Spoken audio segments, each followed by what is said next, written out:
2026အောက်ကုတ်လစနေသားသမီးများအတွက်တလစာဟောစာတမ်းဖြစ်ပါတယ်။ဒီလမှာစနေသားသမီးများအနေနဲ့စိတ်ရှည်သီးခံမှုနဲ့ဝိရိယကိုအရင်ပြုပြီးတော့ခက်အခဲများကိုစနစ်တကျကြော်လွှားနိုင်ပြီးအချိန်ကာလဖြစ်ပါတယ်။အလုပ်ကိစ္စများတွင်ကြံ့ကြာနှောင်းနှေးတတ်ပေမဲ့လည်းဒီအတွဲခိုင်မာသောအုတ်မြစ်ကိုစိုက်ထူနိုင်ပါလိမ့်မယ်။စီးပွားရေးနဲ့အလုပ်အကိုင်မှာခါကြတော့စီးပွားရေးအယောင်းအဝယ်မှာတတိထားရမယ်လှလို့လည်းပြောလို့ရပါတယ်။အလင်းစလို့ရင်းနှီးမြုပ်နှံခြင်းတဲ့တေချာလေလာစီးစစ်ပြီးမှလောက်ကင်တင်ပါတယ်အိမ်ချမြေနဲ့ဆက်ပစ္စည်းလောက်ကင်သူများအကျိုးအများရရှိနိုင်ပြီးတော့ရပိုင်ခွင့်ရှိသောငွေများကြံ့ကြာပြီးမှဝင်လာတတ်ပါတယ်ရှင်ဝန်ထမ်းများတာဝန်ဝတ္တရားများဖိစီးမှုများနိုင်တော့လေမိမိရဲ့တာဝန်ကြေပွန်မှုကြောင့်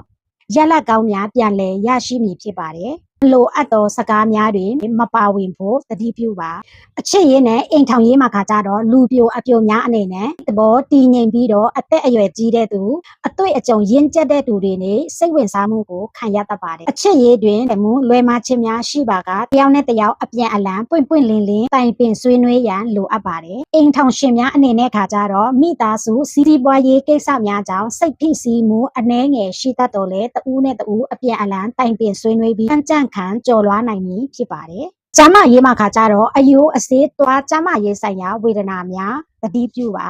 စိတ်ဖိစီးမှုကြောင့်အိတ်မပျော်ခြင်းဝမ်းချုပ်ခြင်းတို့ဖြစ်တတ်သဖြင့်တင့်တော်သောလေ့ကျင့်ခန်းနဲ့အစာအသောက်ခယူးဆိုင်ပါ